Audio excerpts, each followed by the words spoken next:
நன்றி கேட்டாலும் கண்டுக்கமா. தமிழ் சினிமால லேடி சூப்பர் ஸ்டார் அப்படின்னு அழைக்கப்படுறவங்க நயன்தாரா. நயன்தாரா திரையுலகத்துல தன்னோட கடின உழைப்பாலையும் முயற்சியாலையும் இந்த இடத்தை பிடிச்சிருக்காங்க. அது மட்டும் இல்லாம நயன்தாரா தன்னோட திரை பயணத்துல சிம்புவோட காதல், பிரபுதேவாவோட காதல்னு பல பிரச்சனைகளை கடந்து வந்தவங்க. நானும் ரவுடிதான் படத்துல இயக்குனர் விக்னேஷ் சிவனோட காதல் ஏற்பட அந்த காதல் திருமணத்துல வந்து முடிஞ்சது. இவங்களோட திருமணம் எவ்வளவு கிராண்டா நடந்ததுன்னு எல்லாருக்குமே தெரியும். இப்போ நயன்தாரா விக்னேஷ் சிவன் தம்பதிக்கு 2 குழந்தைகளும் இருக்காங்க. இவங்க வாடகை தாய் மூலமா குழந்தை பெற்றது அதிகப்படியான விமர்சனத்துக்கு உள்ளானது. ஒரு வழியா அந்த பிரச்சனையும் தாண்டி வந்தாங்க. குறிப்பா நயன்தாரா திருமணத்துக்கு அப்புறம் நிறைய படங்கள்ல நடிச்சும் வராங்க.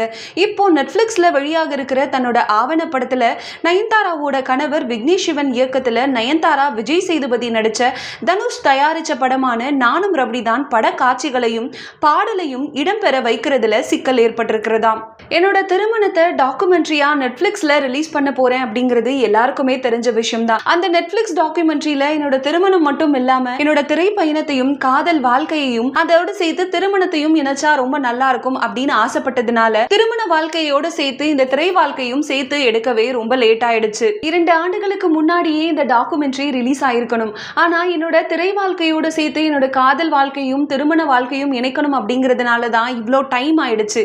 அது மட்டும் இல்லாம நான் நடிச்ச பல படங்கள்ல இருந்து முக்கியமான கதாபாத்திரங்கள், அதாவது முக்கியமான காட்சிகளையும் பாடல்களையும் உபயோகப்படுத்தணும் அப்படின்னு ஆசைப்பட்டேன். அதனால அந்த படத்தோட ப்ரொடியூசர்ஸ், டைரக்டர்ஸ்னு எல்லார்கிட்டயுமே பேசி பெர்மிஷனும் வாங்கியிருந்தேன். அதாவது NOC certificate, no objection certificate வாங்கியிருந்தேன். அதே மாதிரி தான் நானும் ரவுடிதான் படத்தோட ப்ரொடியூசரான தனுஷ் அவர்கள் கிட்ட NOC கேட்டிருந்தேன். ஆனா தொடர்ந்து தனுஷ் அவர்கள் இதுக்கு மறுப்பு தெரிவிச்சுட்டே இருந்தாரு. இந்த பிரச்சனைகளை பத்தி தன்னோட இன்ஸ்டாகிராம் பக்கத்துல ஒரு போஸ்டா வெளியிட்டு இருக்காங்க நயன்தாரா. அதுல அவங்க என்ன சொல்றாங்க அப்படின்னா, இந்த படத்தோட, அதாவது நானும் ரவுடிதான் படத்தோட தயாரிப்பாளரான தனுஷ் அந்த படத்துல இருக்கிற படம் மற்றும் பாடல் காட்சிகளை பயன்படுத்த அனுமதி கொடுக்க மாட்டேங்கிறாரு. இதனால இந்த பிரச்சனை நீதிமன்றம் வரைக்கும் போய் தனுஷ் தரப்புக்கு ஃபேவராவே வழக்கு போறதால ஆதங்கத்துல இந்த பதிவை போட்டிருக்காங்க. அதோட நிக்காத தனுஷ் அவர்கள் வெறும் 3 செகண்ட் வீடியோவை போட்டதுக்கு காப்பிரைட்ஸ்க்காக 10 கோடி கேட்டிருக்காரு அப்படின்னு சொல்லியிருக்காங்க.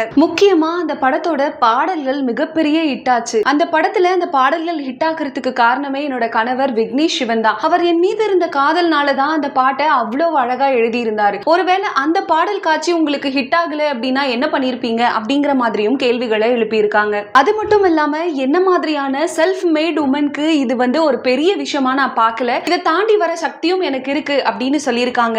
உங்களை மாதிரி சினிமா பேக்ரவுண்ட்ல இருந்து வந்தவங்க என்ன வேணா பண்ணலாம், ஆனா நான் என்ன நானே உருவாக்கிக்கிட்டேன். அதனால இதையும் தாண்டி போற அளவுக்கு எனக்கு மனப்பக்குவம் இருக்கு அப்படின்னு சொல்லியிருக்காங்க. படம் பாடல் காட்சிகள் இல்லாமலே தன்னோட டாக்குமெண்ட்ரியை ரிலீஸ் பண்ண போறதா சொல்லியிருக்காங்க. அது மட்டும் இல்லாம இன்னொரு மிகப்பெரிய குற்றச்சாட்டை வச்சிருக்காங்க நயன்தாரா. என்னன்னா, நீங்க உங்க ஃபேன்ஸ் முன்னாடி மிகப்பெரிய முகத்திரையை போட்டுட்டு நின்னுட்டு இருக்கீங்க. என்னைக்காவது ஒரு நாள் உங்க முகத்திரை கிழிய தான் போகுதுன்னு சொல்லியிருக்காங்க. அது மட்டும் இல்லாம எனக்கு நல்லாவே தெரியும் நீங்க ஏதாவது ஒரு கட்டுக்கதைகளை ரெடி பண்ணி உங்களோட ஆடியோ லான்ச்ல பில்டப்பா பேச போறீங்க அப்படின்னு சொல்லியிருக்காங்க. இல்லாம இன்னொரு விஷயத்தையும் சொல்லியிருக்காங்க. என்னன்னா, the world is big place, it's meant for everyone, it's okay for people you know to come up in life, it's okay for normal people with no background in cinema to make it big, it's okay if some people make connections and are happy, it doesn't take away anything from you, it's only an ode to their work, blessings and people's kindness அப்படின்னு சொல்லியிருக்காங்க. அது மட்டும் இல்லாம என்னோட சந்தோஷத்தை பார்த்து மற்றவங்களும் சந்தோஷப்படணும் அப்படிங்கிறதுக்காக தான் இந்த டாக்குமெண்ட்ரியே எடுக்கிறேன். டைம் இருந்தா நீங்களும் இந்த டாக்குமெண்ட்ரியை பார்த்து சந்தோஷப்படுங்க தனுஷ் அப்படின்னு சொல்லியிருக்காங்க. எப்பயுமே தனுஷ் தான் ஓம் நம சிவாய அப்படின்னு சொல்லிட்டு அவரோட போஸ்ட் எல்லாம் போடுவாங்க. நயன்தாரா அவர்களும் அவரோட பாணியையே ஃபாலோ பண்ணி இங்க ஓம் நம சிவாயா அப்படின்னு சொல்லிட்டு முடிச்சிருக்காங்க. நடிகர் தனுஷ் அவர்கள் இளையராஜாவோட பயோபிக்ல நடிக்க போறது எல்லாருக்குமே தெரிஞ்ச விஷயம் தான். அதனாலயோ என்னமோ இவர் காப்பிரைட்ஸ் இஷ்யூல வந்துட்டே இருக்காரோ அப்படின்னு சொல்லிட்டு மக்கள் மத்தியில மிகப்பெரிய கேள்வி எழுந்திருக்கு. இந்த விஷயத்தை பத்தி விக்னேஷ் சிவன் அவர்கள் அவரோட இன்ஸ்டாகிராம் பக்கத்துல ஒரு வீடியோ ஒன்னு வெளியிட்டு இருக்காரு. எதுக்காக யார் ஒருத்தர் இன்னொருத்தர் ஏன் வெறுக்கணும்? ஒருத்தர் பிடிச்சிருக்கா கொண்டாடுங்க, பிடிக்கலையா தள்ளிக்கோங்க, அவ்வளவுதான். சிம்பிள்.